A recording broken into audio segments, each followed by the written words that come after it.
নবীজি বলেন, যে ব্যক্তি সূরা কাহাফের প্রথম 10 আয়াত মুখস্থ করবে, পড়বে, আল্লাহ তাআলা তাকে দাজ্জাল থেকে রক্ষা করবে।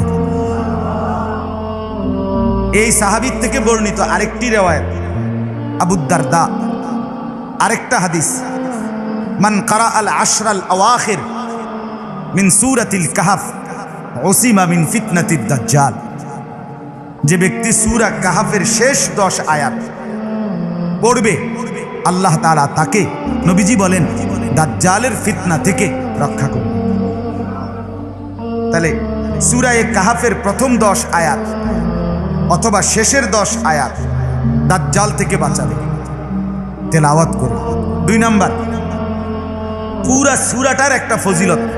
নবীজি সাল্লাল্লাহু আলাইহি ওয়াসাল্লাম বলেন, যে ব্যক্তি শুক্রবার দিন, এই আগামীকাল কি বার?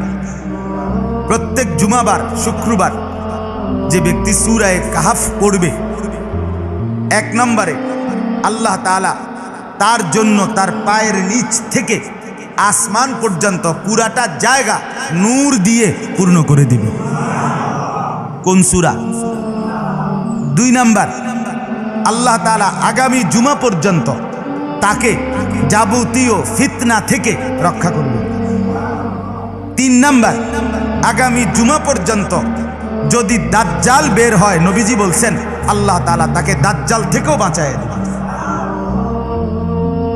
তাইলে সূরা কাহাফ এমন একটি সূরা, যেই সূরার প্রথম 10 আয়াত কিংবা শেষের 10 আয়াত কিংবা পুরা সূরা তেলাওয়াত, এটা আমাকে আপনাকে দাজ্জাল থেকে বাঁচাবে।